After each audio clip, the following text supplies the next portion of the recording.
Bonjour tout le monde, bienvenue sur la chaîne. Donc aujourd'hui nous allons parler de ce qu'on appelle les income reports. Donc les income reports c'est une façon aux Américains qui ont des sites web, en général des blogs, de montrer combien ils gagnent par mois. Donc là je vais prendre l'exemple de Rerob. C'est un Américain, c'est un blogueur très connu qui montre presque chaque mois ses income reports. Donc combien il gagne avec ses blogs, comment il dépense. Et on va essayer quand même de faire ce petit cas d'analyse pour ce site et voir à peu près si on peut se projeter dans sa situation en fonction des informations qu'il donne. Donc déjà, il faut savoir que ce genre de choses, c'est difficile de mentir parce que les Américains, les services fiscaux vérifient ce genre d'informations parce que tu peux avoir facilement des problèmes, tu peux avoir un redressement fiscal si tu mens ou alors tu ne donnes pas des informations qui sont accurate. Donc pour ça, les Américains, ils font ce genre de choses. Donc vous allez me demander pourquoi est-ce qu'ils font ce genre de choses pour montrer comment ils gagnent alors que ça doit rester un peu dans l'intimité. C'est parce qu'en général, lorsque vous regardez la plupart des blogs, les gens qui montrent les income reports, quand vous regardez les statistiques derrière les sites, en fait, c'est l'une des pages les plus regardées du blog en fait. Parce que tout le monde cherche à savoir combien un blog gagne, etc. Et c'est des blogs en général qui veulent profiter, qui veulent gagner beaucoup d'argent. Et du coup, ils font des income reports pour que les gens puissent venir en fonction de ces trafics. Donc, comme vous voyez, ce genre d'articles, ils sont longs. Vous voyez, là, je descends jusqu'en bas. Vous voyez que c'est un article qui est assez long, donc c'est pour attirer le plus de visiteurs possible en fait. Donc là, on va commencer rapidement. Donc aujourd'hui, alors c'est l'income report de Rerob qu'il a fait au mois de mars. Donc comme vous pouvez voir ici, il dit qu'il a gagné 35 000 dollars, donc 35 218 dollars. Donc on va commencer rapidement, on va pas tout lire, hein. Là je vais vous montrer juste les parties les plus importantes. Alors, on va descendre, donc toujours, il dit qu'il gagne 35 218 dollars. On va descendre, on va descendre. Ok, là, on a la partie la plus importante. Donc, il dit. Alors, donc, il a créé le site et du coup, il a vendu des cours, etc. Et le cours qu'il vend sur son site lui rapporte 17 989 dollars avec 63 centimes. Donc, il fait du freelance avec des clients et des sponsors, mais ce mois, il n'a gagné aucun sou avec ce credo. Donc là, vous allez voir tout en bas, ici, vous voyez qu'il a gagné 17 228 dollars avec les liens d'affiliation. Donc en gros, les liens d'affiliation, c'est les services, les sites web, les applications qui vous permettent de mettre des liens dans vos blogs. Et lorsque quelqu'un clique sur le lien, il va sur leur site, vous allez voir que vous allez avoir un petit pourcentage, par exemple sur Bluehost. C'est, on va dire, c'est une entreprise qui vend des noms de domaine, qui permet d'acheter des services d'hébergement, etc. Et lorsque vous cliquez sur le lien qui se trouve dans le blog de Rerob, vous allez voir que en fait, Rerob il va gagner à peu près 10% ou 8%, ça dépend de la situation, ça dépend du moment, ça dépend des sites. Il y a beaucoup ce genre d'affiliation chez Amazon. Vous allez voir, il y a beaucoup de gens qui ont des blogs, par exemple, sur le jardinage. Et il y a beaucoup de gens qui ont des blogs sur le jardinage, qui vont vous suggérer d'acheter des produits chez Amazon. En gros, en fait, c'est juste des liens d'affiliation parce qu'ils gagnent un petit pourcentage. Donc là, vous voyez, avec Elementor, il gagne 221 dollars, hein, c'est pas beaucoup. Elementor, c'est un plugin qui est installé dans WordPress pour permettre d'avoir une belle page HTML stylée avec un bon CSS. Donc moi, ce qui m'étonne le plus, c'est le fait qu'il gagne 9400 dollars avec Bluehost. Ça veut dire simplement que la plupart des gens qui viennent sur son site, c'est des gens qui veulent créer des blogs. Donc, et quand vous montez plus haut, vous voyez clairement qu'en fait, il dit how to start a blog, donc comment créer un blog. Donc la plupart des gens qui viennent sur ce site, c'est des gens qui veulent faire des blogs. Donc du coup, il arrive à les convaincre et lorsque ces personnes cliquent sur le lien pour aller acheter un nom de domaine, etc., lui, il gagne un peu de sous. Et vous voyez, il y a DreamHost, pareil, hein, c'est pour l'hébergement, HostGator, hébergement pareil, le CubeWeb, Namecheap, tout ça, en fait, c'est des applications qui ont un lien direct avec le web. Donc Udemy, c'est pour les cours. Donc vous voyez ici, c'est intéressant de voir qu'en fait, il a Shopify. 29 dollars, je sais pas. Je pense que l'abonnement de Shopify par mois c'est 29 dollars d'ailleurs, mais je sais pas comment il fait pour le gagner d'un coup 29 dollars. Ça se trouve, c'est beaucoup de personnes qui ont cliqué sur le lien et là il a 29 dollars.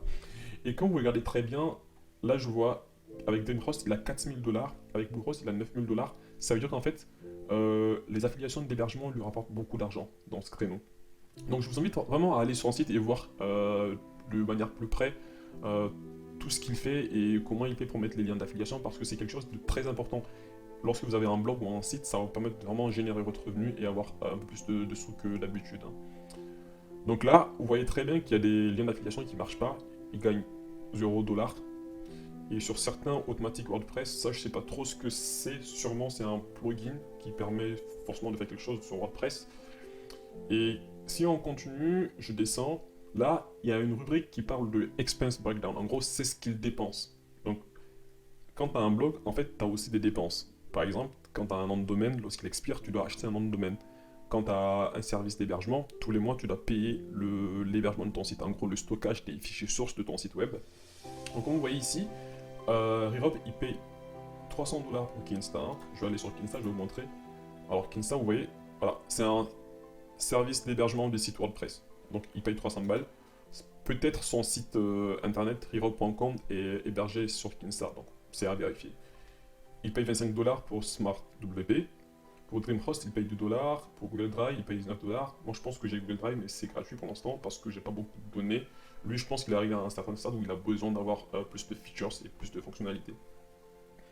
Donc, il paye aussi un peu de thunes pour tout ce qui est outils en ligne, enfin des subscriptions, etc. Par exemple, ici, on a Bluehost, on a Teachable, Adobe Creative Cloud, Adobe Creative Cloud pour tout ce qui est montage vidéo, montage photo, etc. Ah, c'est intéressant de voir qu'en fait, il paye 14$ pour les réunions Zoom. Je pense que sur Zoom, quand tu as des réunions qui dépassent une certaine heure, je crois 45 minutes ou une heure, je sais pas, je pense que tu payes un peu d'argent. Donc voilà. Il paye aussi 552€ pour Apple. On va savoir pourquoi. C'est pas détaillé. Alors, ce qui est intéressant ici, c'est les services professionnels, hein. Vous voyez qu'en fait, il y a des freelance writers. Même si ce mois, il n'a pas payé, mais en fait, dans certains income reports, vous allez voir qu'en fait, beaucoup de blogueurs payent des gens pour leur écrire un article. Donc, il y a les consultants techniques, développement WordPress. Bon, là, c'est rare de voir hein, des dépenses parce qu'en fait, quand tu installes WordPress, c'est déjà un CMS. Enfin, ça permet de faire un site web assez rapidement. Donc, si quelqu'un veut développer un truc sur WordPress, il y a enfin, c'est difficile en fait d'arriver à un niveau où tu as envie de faire un développement pour WordPress. Parce qu'en général, il y a déjà des plugins, il y a des extensions, etc. Donc, si tu veux faire un truc particulier, là, tu peux chercher des gens sur Fiverr pour te faire ça, mais c'est rare, c'est assez rare quand même. Donc, ça n'arrive pas souvent. Pour le business insurance, donc j'imagine que c'est l'assurance qu'il doit payer pour que, en fait, quand il a des problèmes d'avoir des dommagements, etc. Donc là, il y a une rubrique que j'ai jamais vue, c'est Travel, Office Supplies and Mix. Donc là, qu'est-ce qu'on peut voir? C'est iPhone 12 Payment, Etiechi, Internet, Amazon. Bon, peut-être il paye un abonnement Amazon, hein. Assurance santé. Donc je pense que peut-être c'est son business primaire, ce qu'il fait là sur son site. Et du coup, il paye l'assurance santé à 423$. Donc un tombe malade, hein, ça arrive à tout le monde, hein. Et là, ce qui est intéressant, on voit le bénéfice net. Parce que des fois, quand on vous donne des chiffres comme ça, c'est le chiffre d'affaires. Donc il faut toujours faire attention à chercher à savoir quel est le bénéfice net de l'income report, hein. Parce qu'en fait, des fois, sur certains sites, par exemple, la plupart des gens qui font de l'e-commerce, ils donnent des chiffres d'affaires. Et du coup, on n'arrive pas à savoir vraiment ce qu'ils gagnent en fait en chiffre net, donc ce qui vient dans leur compte bancaire. Alors, on passe à la partie statistique du blog. Donc, le mois de mars, il y a eu 149 830 sessions. Donc, quand vous regardez cette image, en fait, c'est ce qu'on voit sur Google Analytics. Donc, vous voyez, il y a du trafic, hein. Il y a 4000 personnes par jour qui viennent sur son site. Des fois, ça descend jusqu'à, on va dire 4000, ouais, 4000. Et ça monte jusqu'à 5000, 6000. C'est assez consistant. Et donc, je pense qu'il a un bon trafic. Donc, au total, 149 000 personnes qui viennent visiter son site. C'est quand même pas mal pour un blog. Alors je descends pour voir si je peux avoir une autre figure pour les statistiques. Donc ah oui, il a aussi des mails qu'il envoie lorsqu'il publie un article. Ça permet aux gens de cliquer sur le lien pour aller sur votre site. Et ça aussi, ça génère en fait du trafic. Et en fait, du coup, ça génère aussi de l'argent. Parce que vous pouvez avoir un blog sur lequel vous avez des publicités comme AdSense, comme Ezoic, comme Mediavine. Et lorsque les gens viennent sur votre site, vous avez quelques centimes. Donc imaginons que vous avez 1 ou 2 centimes par personne. Quand vous multipliez par 149 000 personnes, ça fait beaucoup, hein. Donc là, je descends. Donc là, je pense que c'est la fin. Vous voyez bien qu'en fait, avec un blog, on peut avoir beaucoup d'argent. Sauf qu'il faut attention parce que ce genre de blog de Rerob, en fait, c'est pas un simple blog. Donc c'est des blogs qui sont aussi des business, en gros. Donc je pense que cette personne, elle passe beaucoup de son temps sur son blog et elle a forcément des employés. Donc néanmoins, il y a des gens qui arrivent à faire des blogs très simples où ils ont une bonne niche et sur lesquels ils arrivent à avoir des revenus, hein. Le schéma classique, c'est avoir un blog sur un thème spécifique. Par exemple, je vous donne un exemple, c'est voilà, je vous donne un site qui s'appelle Charlie Taka. Donc, vous voyez, c'est un exemple de blog que je donne souvent. Je vais mettre la version française. On va aller. Donc, vous voyez, par exemple, ici, ça parle de jardinage, on va dire la taille d'olivier. Donc, en gros, c'est un article simple qui est fait.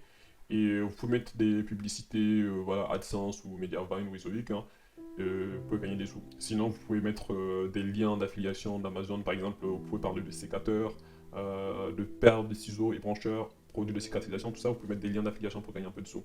Alors, j'espère que cette vidéo vous a plu. N'hésitez pas à écrire des commentaires et dites-moi si vous voulez qu'on parle plus d'Income Report ou vous voulez parler d'autres choses. Merci. Ciao.